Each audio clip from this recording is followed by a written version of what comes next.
Majelis menganggap Tom Lembong mengutamakan ekonomi kapitalis daripada demokrasi, ekonomi, dan Pancasila.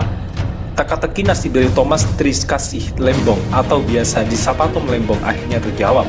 Majelis Hakim Tindak Pidana Korupsi menyatakan mantan Menteri Perdagangan itu terbukti melakukan tindak pidana korupsi sesuai dengan dakwaan Pasal 2 Ayat 1 Undang-Undang Pemberantasan Tindak Pidana Korupsi Junto Pasal 55 Ayat 1 ke 1 KUHP.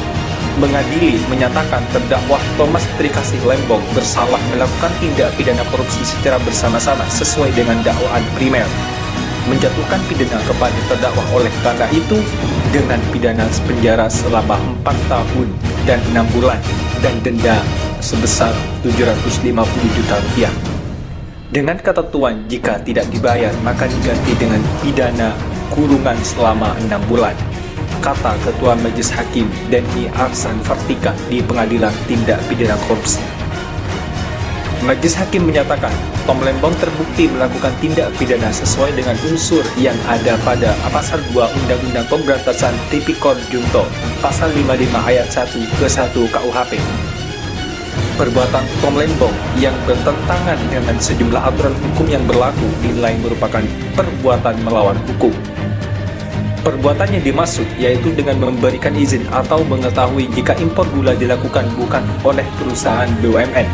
Padahal Tom Lembong mengetahui jika penugasan yang diberikan kepada PT Perusahaan Perdagangan Indonesia atau PPI untuk impor gula seharusnya dilakukan oleh perusahaan BUMN. Namun dalam penugasannya Tom Lembong hanya menyebut dilakukan oleh perusahaan produsen gula nasional. Selain itu, penugasan perusahaan swasta juga tidak sesuai dengan rapat koordinasi. Hakim menyebut rapat koordinasi merupakan hal penting dalam mengambil kebijakan impor gula, bukan hanya sekedar administratif belaka.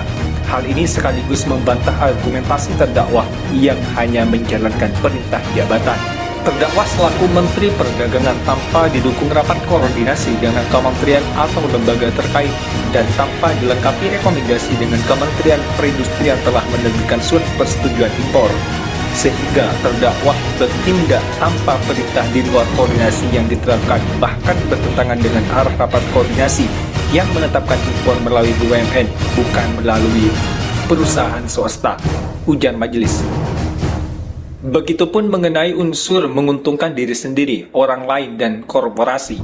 Majelis menyatakan dalam proses persidangan unsur tersebut bersifat alternatif sehingga meski tidak memperkaya diri sendiri tetapi memperkaya orang lain sudah termasuk dalam unsur memperkaya orang lain dalam unsur yang tertera di Pasal 2 Ayat 1 Undang-Undang Pemberantasan Tipikor. Menurut majelis, perolehan kelebihan kepada PT Angel Product, PT Makassar Tain, PT Sentra Usaha, PT Medan Sugar Industri, PT Permata Dunia Sukses Utama, PT Andalan Furnindo, PT Duta Sugar Internasional, PT Berkah Manis Makmur, seluruhnya berjumlah 172,727 miliar rupiah. Dan kebun tebu emas berjumlah 21,99 miliar rupiah, didasari atas perbuatan secara melawan hukum.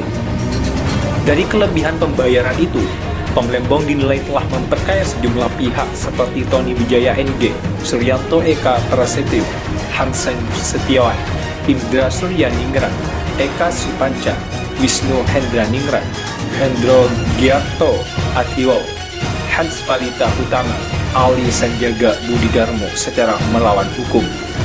Atas pertimbangan tersebut, di atas unsur memperkaya diri sendiri, orang lain, atau korporasi telah terpenuhi, ujar majelis.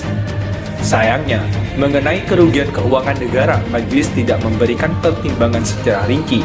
Majelis hanya mengutarakan teori dan pengertian kerugian keuangan negara menurut doktrin serta aturan perundang-undangan termasuk putusan MK nomor 62 tanggal 3 Februari 2014 yang pada pokoknya keuangan BUMN dan anak perusahaannya merupakan keuangan negara. Dijelaskan hakim dalam putusan, PT PPI merupakan salah satu anggota dari BUMN Holding Pangan yang dikenal dengan nama ID Food, sehingga jika ada kerugian maka masuk dalam kategori kerugian negara. Kerugian keuangan negara merupakan suatu akibat dari perbuatan melawan hukum ataupun menyalahgunakan kewenangan yang ada padanya. Oleh karena itu, hakim menilai Tom Lembong telah terbukti secara sah dan meyakinkan telah turut serta atau bersama-sama dengan Carlos Sitorus dan para pihak yang telah diperkaya atas perbuatan ini secara melawan hukum dan memperoleh kekayaan.